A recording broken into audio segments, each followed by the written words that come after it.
In today's video, we are going to cover 6 rich people who died in very dumb ways.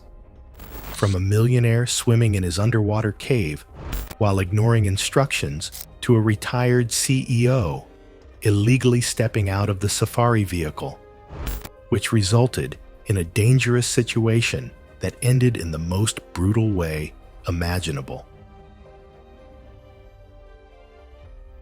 It was August 14th, 2019, and warm Pacific winds swept across the Hawaiian coastline as a chartered helicopter lifted off from a private helipad. The afternoon sky was clear with scattered clouds, and visibility stretched for miles across the turquoise waters below. The aircraft climbed steadily over lush green ridgelines as it began its tour of the island's dramatic sea cliffs. Richard Tate was 51 years old and worked as a senior investment banker at a firm in Manhattan. His net worth exceeded $12 million, accumulated through 2 decades of aggressive deal-making and strategic positioning. He had flown to Hawaii for a week-long vacation with his wife, though she declined to join him on the helicopter tour, citing a fear of heights.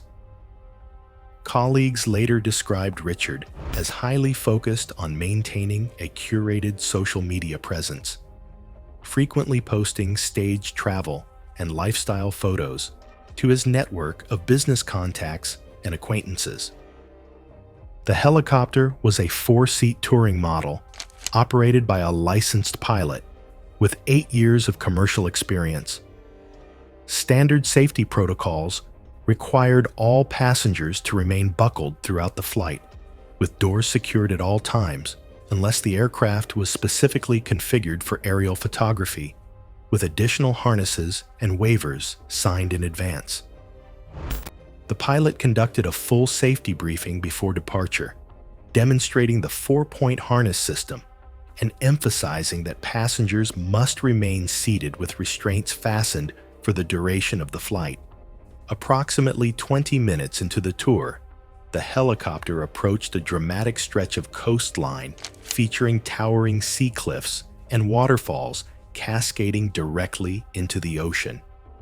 Richard asked the pilot if he could open his door for better photographs, explaining that the window glare was affecting his images.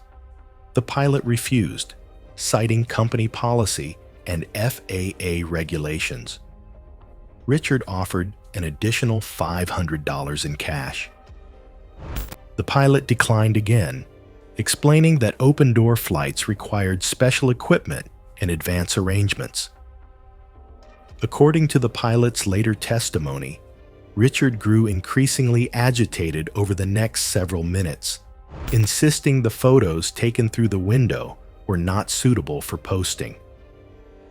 He complained about the angles and reflections, growing visibly frustrated.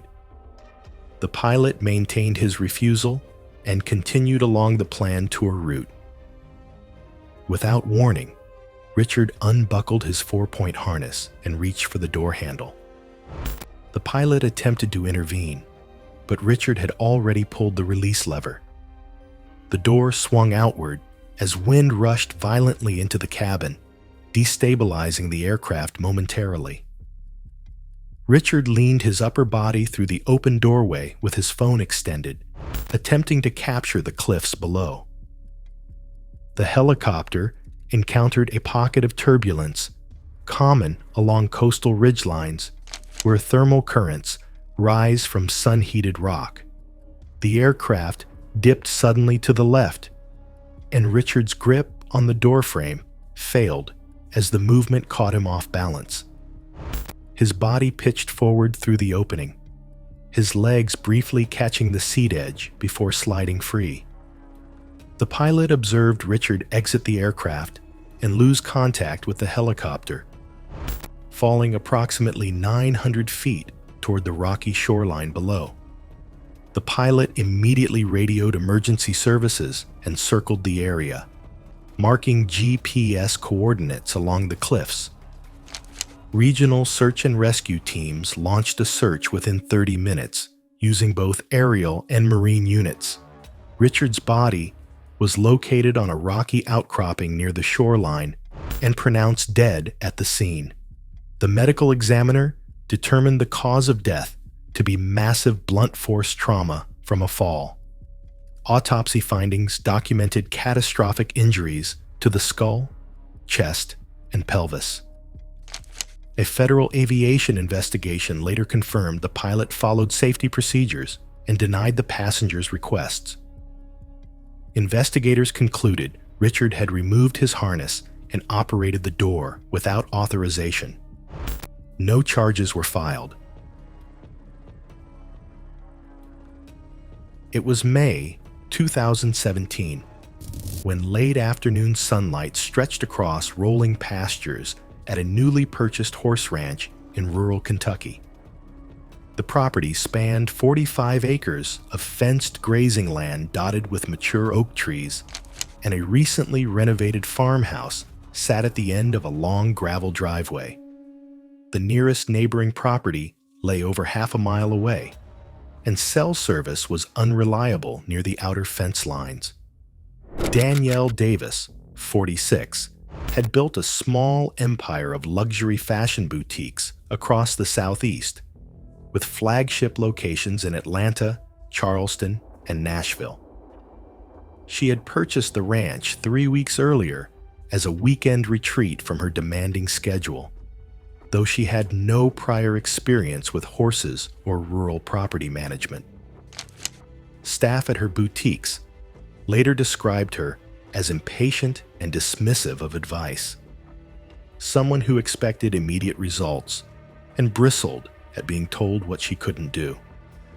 The ranch's perimeter was secured by an electric fence system designed to contain livestock and deter predators, powered through a grounding system installed near a spring-fed pond that had not yet been inspected since the property changed ownership. The fence carried a pulsing charge strong enough to discourage animals from pushing through, but it was not designed to be lethal under normal circumstances. Warning signs featuring yellow lightning bolt symbols were posted at regular intervals along the fence line, clearly marking the electric hazard. That afternoon, Danielle arrived at the property to meet with a groundskeeper who had maintained the ranch since before her purchase. She wanted to see the horses grazing in the far pasture near a spring-fed pond. The groundskeeper offered to drive her out in the utility vehicle, explaining that the main gate required a specific sequence to open safely and that the walk was longer than it appeared from the house. Danielle refused, stating she didn't want to wait for him to retrieve the vehicle from the barn. She began walking briskly toward the pasture fence, roughly 200 yards away. The groundskeeper followed, explaining that the fence was electrified and that she should use the insulated gate or let him disable the section temporarily using the control panel near the equipment shed. According to the groundskeeper's statement, Danielle waved off his concerns without turning around and continued toward the fence, appearing unconcerned by the warning signs. She placed her hands on the top wire and began climbing over, her boot slipping toward a lower section of the fence as she tried to leverage herself across. The groundskeeper made a final attempt to warn her about the wet grass increasing conductivity, but she was already straddling the fence with her weight distributed across multiple wires. As she made contact with a live fence wire and a compromised grounding path near the pond, the system delivered erratic pulses that disoriented her and caused her to stagger. The exposure lasted only seconds before she fell backward onto the grass on the house side of the fence. The groundskeeper rushed to her side and found her unresponsive with no visible breathing. He called emergency services immediately while beginning CPR as instructed by the dispatcher.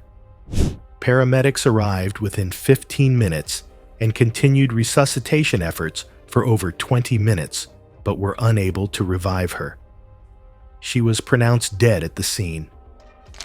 The medical examiner ruled the cause of death as a fatal cardiac arrhythmia triggered by electrical shock, with investigators later noting that the fence's grounding system had malfunctioned, allowing abnormal current exposure. Investigators later determined that while the fence energizer itself functioned as designed, improper grounding near the water source created unsafe conditions along that section of the fence. No charges were filed. Danielle's family sold the ranch within 2 months, and her boutique chain was later acquired by a larger retailer. It was January 3rd, 2020, and fresh powder blanketed the slopes of an exclusive ski resort in the Colorado Rockies. Temperatures hovered in the low 20s with calm winds, and morning sunlight reflected off unmarked snow covering the upper mountain terrain. Below, the resort village bustled with affluent visitors during the peak holiday season. Sloan Hartley was 33 years old and had built significant wealth as a venture capitalist specializing in early-stage technology investments.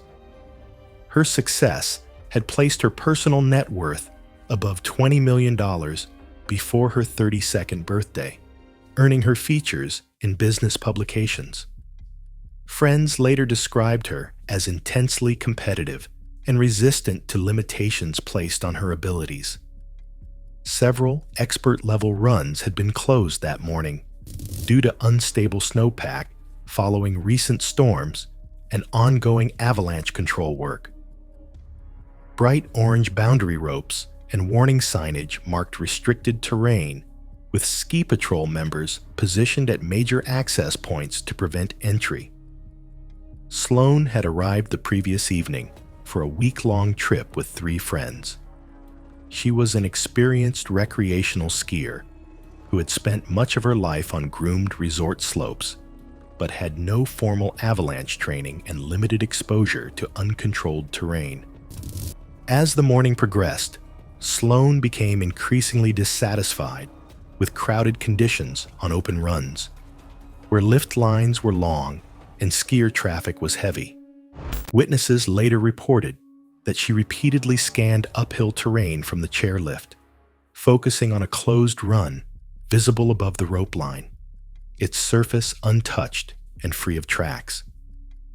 Shortly before noon, she followed the boundary rope downslope and entered the restricted area at a point not directly monitored by patrol and moving into terrain with no marked exit back to groomed slopes. The closed run appeared smooth from above, with deep, unbroken powder stretching across the face. The slope steepened quickly after the entry point, funneling skiers into a narrower chute bordered by exposed trees and rocky outcrops. Sloan descended at speed, initiating wide carving turns through the powder. Beneath the surface, the snowpack was thin and uneven, concealing exposed rock formations common on that section of the mountain. Approximately halfway down the run, her skis struck a jagged rock hidden just below the snow's surface. The sudden impact caused an immediate loss of control, pitching her forward at high speed. Her body tumbled downslope for roughly 130 feet before colliding with a large pine tree at the edge of the run. Another skier on an adjacent open run observed the fall and alerted ski patrol. Responders reached Sloan within 10 minutes, finding her unconscious with severe head trauma despite helmet use. She was stabilized and airlifted to a regional trauma center, where emergency measures were taken to reduce intracranial pressure.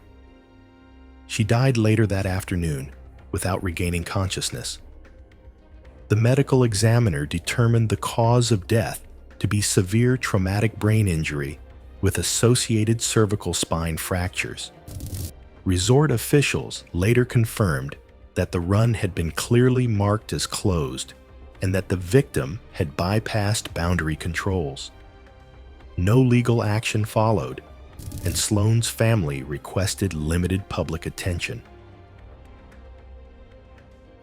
It was March 15th, 2017, and midday sun illuminated the turquoise waters of a cenote on a private estate outside Tulum, Mexico. The natural limestone sinkhole measured roughly 100 feet across, with sheer walls descending to crystal-clear water that connected to an extensive underground cave system extending for miles beneath the jungle floor. Victor Marquez was 45 years old and had built his wealth through a shipping logistics company operating throughout the Gulf of Mexico and Caribbean. His net worth was estimated at approximately $55 million.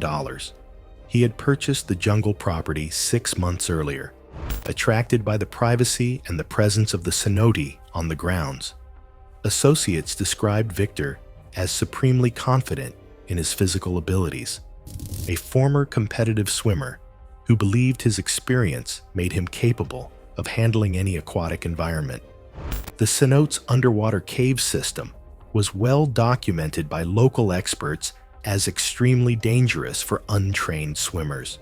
Currents within the caves could shift unpredictably, visibility could drop suddenly due to sediment disturbance, and disorientation was common even among experienced cave divers with proper equipment, lights, and guideline systems.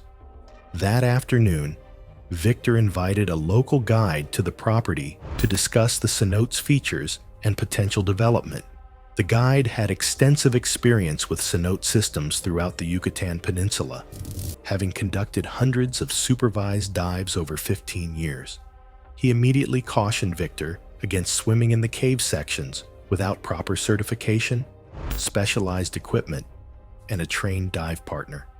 Victor dismissed the warnings, citing decades of competitive swimming and prior cave exploration during overseas vacations. The guide again emphasized the dangers specific to cenote systems. According to the guide's later statement, Victor acknowledged the warning but proceeded anyway, descending the wooden staircase into the cenote despite continued objections. The guide observed Victor enter the water and swim toward the far wall, using steady, deliberate strokes. As he neared the cave opening, surface movement changed, with water visibly pulling inward toward the submerged passage. Victor paused briefly near the entrance, maintaining position by treading water before submerging beneath the surface without lighting, flotation, or a safety line. Based on cave mapping and the recovery location, investigators later determined that Victor had entered a narrowing tunnel beyond the main opening. The passage showed signs of disturbed sediment, and water movement within that section flowed inward toward the interior of the system. Scrape marks were documented along the limestone walls near the recovery site, consistent with contact inside the narrow passage. Several minutes passed without Victor resurfacing. The guide reported no visible bubbles or surface disturbance after entry. After approximately 8 minutes, with no sign of movement, he contacted emergency services, reporting a possible drowning inside the cave system. A specialized cave diving rescue team arrived within 90 minutes. The divers entered the system with proper equipment, including lights, guidelines, and emergency air supplies. They located Victor's body approximately 130 feet into the cave, wedged in a narrow passage where the current had carried and trapped him. The medical examiner confirmed drowning as the cause of death, with no evidence of trauma or underlying medical conditions. The guide provided a detailed statement about his multiple warnings, and investigators ruled the death accidental. Victor's estate abandoned plans to develop the cenote as a tourist attraction, and the property was eventually sold to a conservation organization that permanently restricted public access to the cave system. It was December 31st, 2018, and the Miami skyline glittered beneath a cloudless evening sky as crowds gathered throughout the city to welcome the new year. Music thumped from rooftop venues across the waterfront, and the warm tropical air carried the distant crackle of early fireworks from celebrations already underway. Derek Sinclair was 29 years old and had accumulated his wealth through early investments in cryptocurrency during the previous decade, buying Bitcoin and Ethereum when prices were a fraction of their eventual peaks. His portfolio had reached approximately $18 million at its height, and he had purchased a penthouse condominium overlooking Biscayne Bay as both a residence and a symbol of his success. Friends described Derek as impulsive and obsessed with spectacle, someone who measured experiences by how impressive they appeared to others. Derek had planned an elaborate New Year's Eve party at his penthouse, inviting over 60 guests for what he promised would be unforgettable. In the weeks leading up to the event, he had acquired professional-grade fireworks through contacts who sourced them from out of state. The mortars and aerial shells were commercial products designed exclusively for licensed pyrotechnicians. They were illegal for unlicensed individuals to purchase or deploy. Building management had explicit policies prohibiting fireworks on the property, outlined in association rules that all owners signed.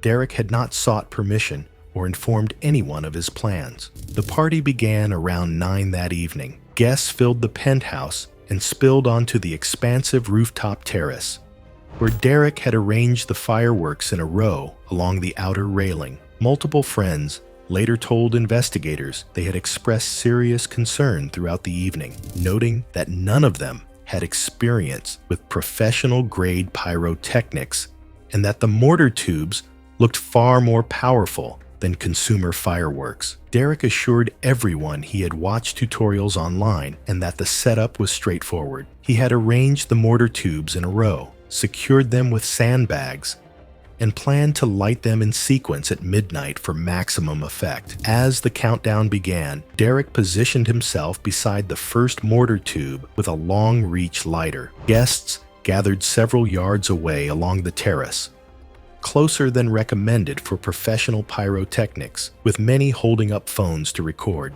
At midnight, Derek ignited the first fuse. The initial shell launched successfully, ascending over the bay and exploding in a burst of red and gold that drew cheers from the crowd. Encouraged, Derek moved quickly to the second tube and lit the fuse. This mortar malfunctioned catastrophically when the lift charge ignited improperly, causing the shell to break at the mouth of the tube instead of launching upward less than 2 feet from his body. The blast struck Derek with devastating force. Fragments from the shattered tube and shell caused extensive penetrating injuries to his upper body and head. He collapsed instantly as guests screamed and scattered. Several people near the blast sustained injuries from flying debris. Emergency services arrived within minutes, responding to dozens of calls. Paramedics pronounced Derek dead at the scene from unsurvivable blast injuries. The medical examiner documented the cause of death as catastrophic penetrating trauma from explosive fragmentation.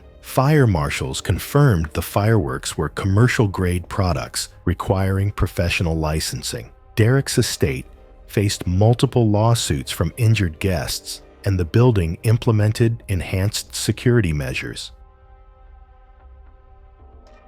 It was September 8, 2018, and the dry winter air of the South African bushveld carried the scent of dust and sun-bleached grass. Morning light spread golden across the private game reserve as a modified Land Cruiser prepared for its first safari excursion of the day near the main lodge. Acacia trees dotted the landscape, and the distant calls of birds echoed across the savannah. Bennett Crane was 58 years old and had recently retired as CEO of a cloud computing company he had founded in the early 2000s. His exit package and stock options had left him with a net worth exceeding $90 million.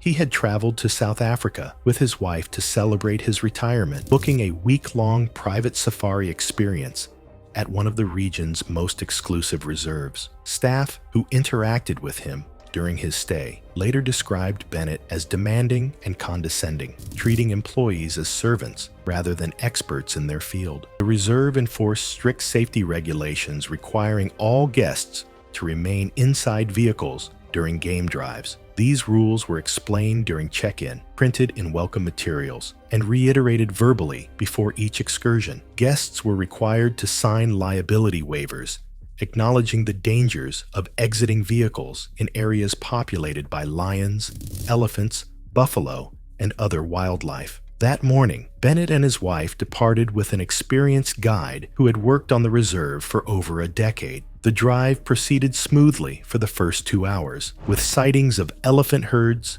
zebra, giraffes, and various antelope species. Bennett photographed extensively with an expensive telephoto lens, but complained repeatedly about the distance and the vegetation obstructing his shots. Shortly before 10 in the morning, the guide spotted a group of Cape buffalo resting in the dappled shade of a large acacia approximately 200 feet from the road. He stopped the vehicle and pointed out the animals quietly, indicating that Cape buffalo were among the most dangerous large animals on the reserve and could respond aggressively to perceived threats. Bennett asked the guide to drive closer. The guide refused, explaining that approaching could trigger a defensive charge from animals weighing over 1,000 pounds each. Bennett grew visibly frustrated, gesturing toward the animals and displaying dissatisfaction with the distance and vegetation obstructing his photographs. Without warning, Bennett opened his door and stepped out onto the dusty ground. His wife reacted in visible distress, and the guide immediately attempted to stop him, signaling that he was violating reserve regulations and placing the group at risk. Bennett ignored both of them and began walking slowly through the dry grass toward the buffalo, raising his camera to frame his shot. The guide later testified that Bennett had taken approximately 15 steps from the vehicle when one of the larger bulls near the front of the group stood suddenly, snorting and lowering its massive horned head. Bennett paused but did not retreat, apparently waiting for a better angle. A second bull moved through thick brush behind Bennett during his approach, positioning itself out of his line of sight. The attack came from Bennett's blind side with terrifying speed. The bull charged from roughly 65 feet, hooves thundering across hard-packed earth. The initial impact threw Bennett several feet through the air before he landed hard on his back. The animal was upon him immediately, goring and trampling him repeatedly. The assault continued for several moments before the guide intervened by driving the vehicle forward while laying on the horn. The buffalo retreated into the brush, and the guide immediately radioed for emergency helicopter evacuation.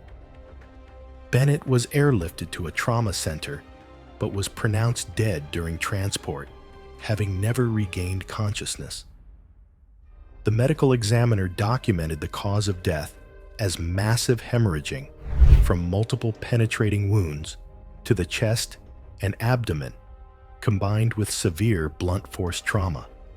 The reserve cooperated with local authorities, and the guide was cleared of all responsibility. Following the incident, the reserve installed reinforced door locks on all safari vehicles that could only be disengaged by guides. Thanks for watching. If you like these stories, click here